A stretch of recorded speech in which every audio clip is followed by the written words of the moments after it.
me viene a la cabeza un libro que no está aquí en esta mesa hoy, que es el de Ignótaba, con claro. el que tuvo en el prólogo, bueno, en el prólogo no, en el texto del catálogo aparece. ¿no? Era una recopilación de poesía del siglo XXI de una editorial que ya no existe, Ignotabook, ¿no? Ignotabook, que habla de The Broken Open. Eso, ¿no? eso era la introducción de Soumaya, que se llamaba así, The Broken Open. The Broken Open. Y esta idea de lo roto abierto, ¿no? Que de alguna forma también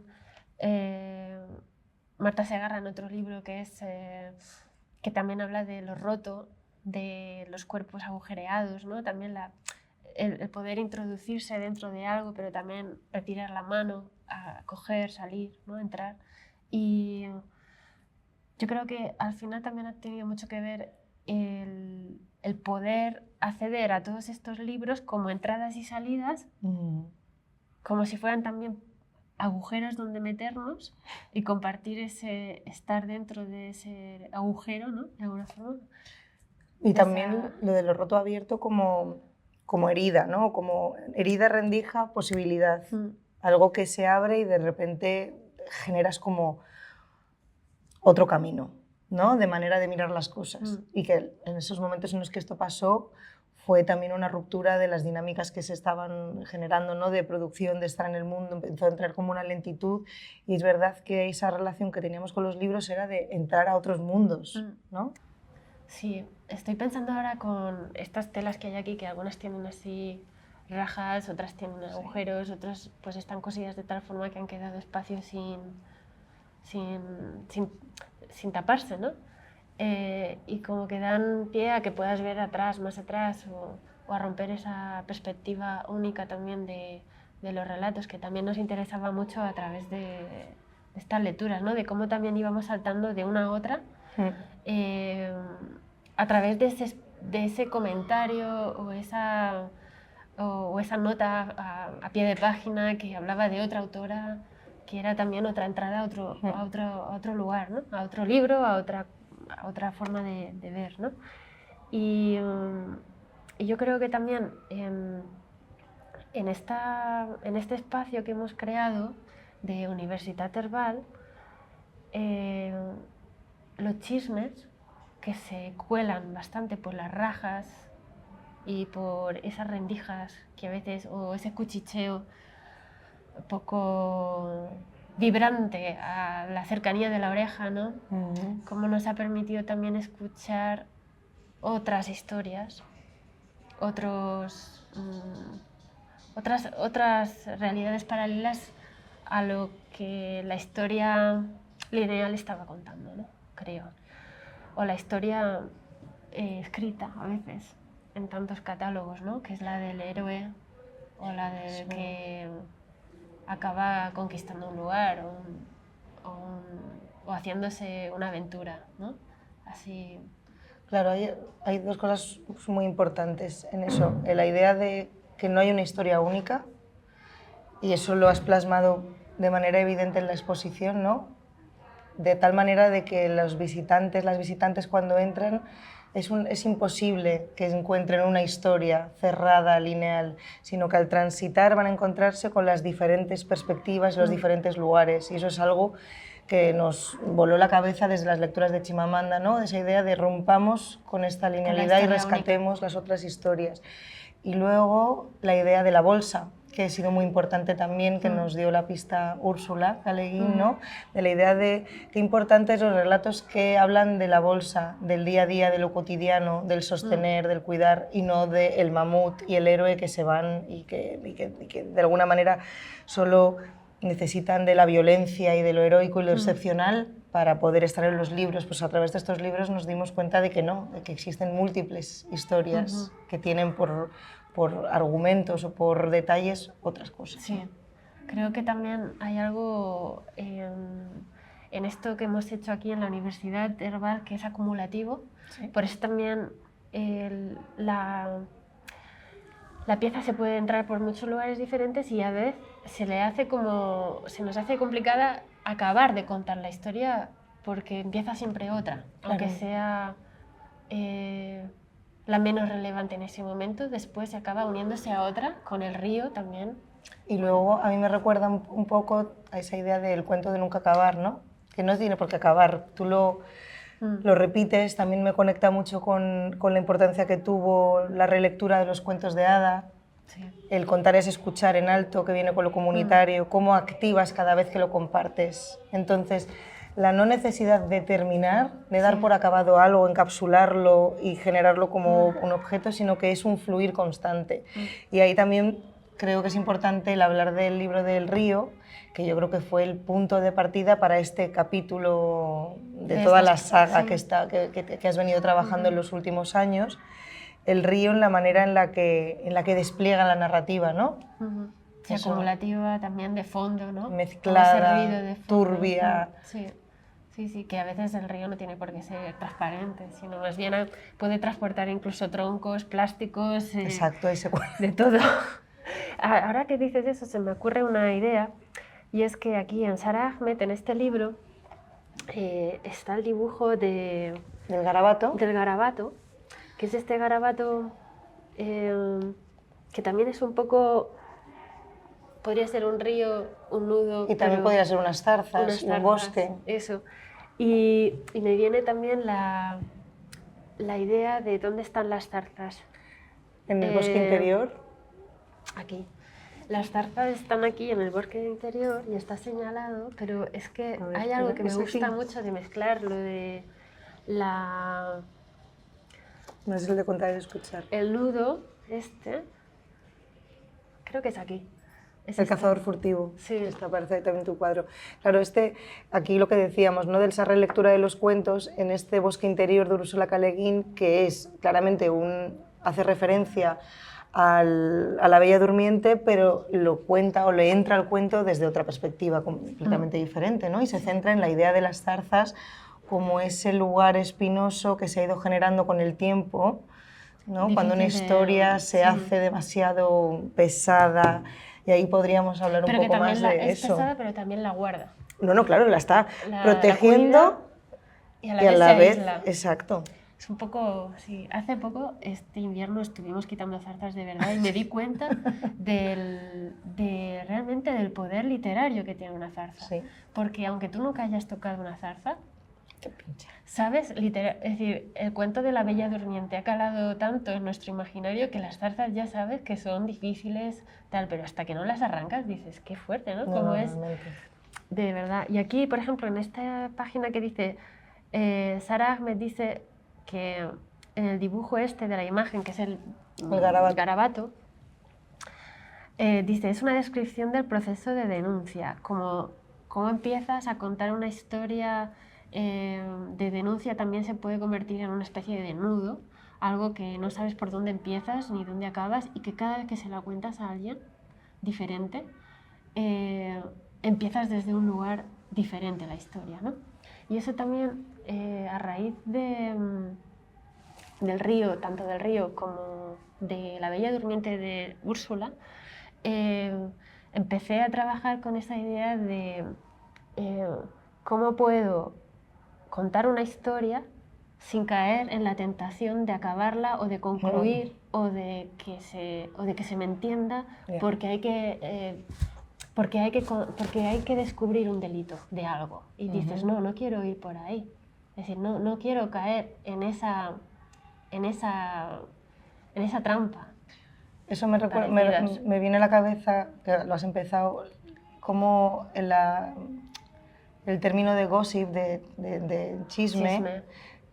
Es un artículo que nos pasó Blanca cuando estábamos escribiendo el catálogo, que Silvia Federici hizo un artículo sobre que gossip, la palabra gossip como venía a hablar de unas relaciones de sororidad muy fuertes entre mujeres y que fue con el patriarcado que en un ejercicio de desmerecer y de desprestigiar esas relaciones, gossip acabó convirtiéndose en una charla banal y medio dañina, medio cruel entre mujeres, cuando no era eso, pero a la vez, para que también rompas y generes un roto abierto dentro de unas dinámicas de poder, las mujeres han tenido que hablar entre ellas. ¿no? Sí, Que sí. el poder de hablar entre ellas y compartir lo que saben. Ahora piensa en Cristina Fallarás, ¿no? Con Sí, ese archivo que está generando, ¿no? Dios, y si las mujeres hablasen, ¿no? el disco duro. El Sí. disco duro que está ahí. Entonces, bueno, aquí hay muchas voces y se comparten. ¿Qué pasaría si los personajes secundarios hablasen, ¿no? Sí. Dentro de esas historias. Sí. También me viene Lidia Yuknakevich, que en el libro este de Cronología del Agua, que es, bueno, es anterior a este, de Iluminada, pero ese personaje que habla a través del agua también y de la sangre, ¿no? Y de cómo usa el agua para entrar y salir de lugares, bueno, en Iluminada también, ¿no? Sí, en Creo diferentes que, tiempos, ¿no? sí, creo que también la imagen del mar Sí. ha sido como, ya viviendo aquí en la isla, también es como una sensación de poder salir y entrar y verte, Sí. como desde fuera, ¿no? Mm. Y el compartir también el mar con las amigas y hablando dentro del mar con ellas, ¿no? De todas estas autoras y de cosas pues, que hemos trabajado, pues también ha convertido como el taller, el espacio de taller estaba en otros lugares, no es solo el estar sola dentro del taller, sino que también era el mar, la playa, el camino, otros, por ejemplo, un club de lectura, ¿no? Otros espacios donde han sucedido estas partes de la expo, ¿no? Y, por ejemplo, este fanzine que está aquí, que bueno, en la expo está dentro de como un porta, no sé, postales, ¿no? Que está ahí, como una lámpara. Este aquí recoge todas las, bueno, no todas porque son muchas más, pero en forma de bocadillos están frases que se decían en estos grupos de chats o de amigas o algunos comentarios que oí por ahí, ¿no? En una parte es como se quedaría como un póster y es fotografías que hizo Rafa de la antigua facultad en Cuenca, que ahora está totalmente tapada de plantas y de enredadera. Chismes de pintoras, Universitat Herbal, y es como que me gusta mucho esta frase de la monstrua soc yo, porque de alguna forma es como me apropio de esa fatalidad, como, bueno, yo soy la monstrua y yo voy a contar mi historia, no quiero que el monstruo cuente la historia, Claro. soy yo. Y bueno, y aquí pone una grabación de historias más abans contadas, porque también hay otros archivos que se han ido saliendo de esta exposición, que serían, pues bueno, este cassette, que aquí hay un aparato para escuchar este cassette donde también están grabadas pues como sonidos y voces de otra facultad que nos cuentan sus secretos. Después aquí también hay, bueno, esta es una foto, tú la viste de la facu, ¿no? Y después detrás de esto, espera, antes que se me olvide, pues hay frases aquí, pues de... Hay una que es de una compañera que dice... mi llegada a Cuenca fue guay, con personas afines, haciendo lo que me gustaba, hasta que lo conocí y ahí es cuando me volví pequeña. Es curioso que esta frase no es mía, pero Qué fuerte. es de otra persona y no tiene y es de años muchos más atrás. Qué fuerte. Entonces se repiten, ¿no? O esta es, por ejemplo, de Sara Ahmed, que dice, te escuchan como si te estuvieras quejando si no estás dispuesta a ir en la dirección correcta, ¿no? Y después aquí, dentro de este archivo, de esta chaqueta archivo que hizo Eva Ruiz, me hizo esta chaqueta para poder ir sacando todo esto. No, me voy a quitar el dibujo y así enseñamos el dibujo original, ¿no? De dónde salió toda la expo. Esta magia. Y aquí, pues sí, es que también con esta chaqueta de súper atrás, porque esto era una chaqueta que tenía que ser para otra cosa, pero sucedieron cosas que al final ha acabado siendo esta chaqueta archivo donde guardamos todo esto que bueno, irá dentro de una bolsa. Y estos son los dibujos que empezaron todo esto. Que después, el día de las activaciones, pues sí que leímos partes de los capítulos. No sé, ¿tú quieres que lea algo de esto? Venga. A ver. Porque también lo puedo leer aquí, así con esto.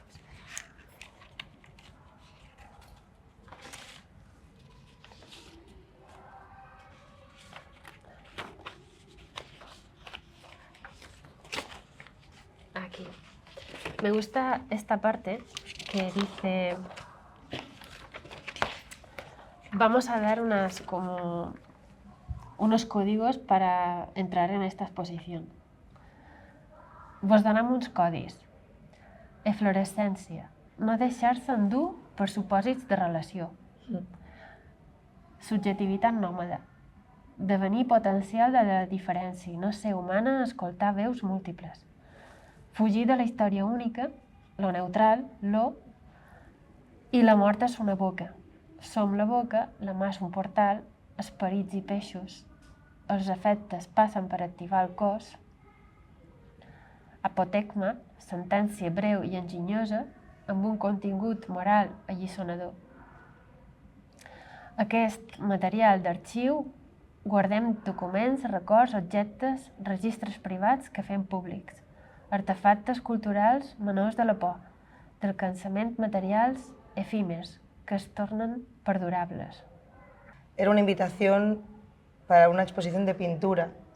Y entonces la pintura está presente, pero está presente de una manera mucho más fragmentada y múltiple, ¿no? Entonces vamos a encontrar lienzos que son lienzos hechos para la exposición, pero que por otro lado recuperan lienzos realizados en otro momento. Entonces son lienzos realizados en un periodo de tiempo amplio. Sí.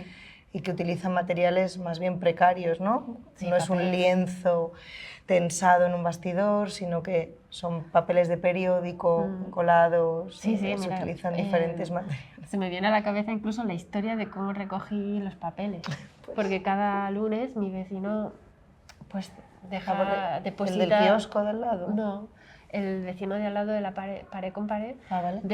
él compra todos los diarios del periódico semanales, bueno, muchos, y cada lunes deja un montón de papel. Entonces ahí tenía, por la mañana me levantaba, cuando los depositaba para reciclar yo me los llevaba y hacía el papel, ¿no? Pero sí, detrás tuve que tapar incluso un poco con blanco para que no se puedan leer las noticias, porque también... Si te despista. Ya es demasiada información, ¿no? Que es otra... pero sí, es papel, también le da este punto así. Yo necesitaba como material efímero porque parece como que me da pues no me da tanto miedo acercarme a pintar, porque al final la pintura pues tampoco es que sea... Diría que es una cosa bastante potente, quiero decir, acercarte a ella poco a poco con tus trampitas para ver que no se entere, ¿no? El lienzo cuando voy a empezar a pintar, ¿no? Como, venga, voy a pasar por aquí y te voy a tirar un poco de tinta, a ver si no te enteras, ¿no? Es un poco... Claro, difícil. pero era acercarte, tú habías dejado de pintar por X razones y me gustaba que decías, para volver a pintar tengo que volver a pensar en la historia o la manera en la que lo he aprendido. Y eso te ha llevado directamente a los años formativos y a otras historias que están presentes por ahí. Sí. Y entonces, ¿de qué manera vuelvo a pintar para esta exposición? Sí, no, yo notaba que tenía que volver tenía que recuperar los diarios que yo había escrito durante, bueno, que sigo escribiendo, pero que sobre todo era muy prolíficos durante el principio de la facultad. Escribía mucho diario y yo creo que también era una forma como de estar en el grupo, pero escondida, ¿no? Ahí escribiendo. Bueno, y entonces recuperé esos diarios, que muchas frases no están acabadas, pero siguen ahí, y fue como volver a recuperar ese material para tener la historia, descubrir la voz, cómo contarla, y después la pintura me dio el tiempo, porque son pintados al óleo, que también el óleo es como que te da un tiempo de secado, incluso de tapar, de que te quede gris, de que te quede sucio, bueno, y también al final ese olor tan peculiar que da toda la atmósfera a tu casa, que parece que estás trabajando todo el día, ¿no? Que también me gusta eso, como de que te recuerda que está ahí. Y bueno, y la pintura, sí, había dejado de pintar, pero como dice aquí el texto también, ¿no? Como cuando abandonas el campo, que es importante dejarlo crecer con mala hierba porque revive la tierra. Hay algo ahí como que me gusta, ¿no? Esa cosa de que las cosas se abandonan para que puedan respirar un poco, no sé.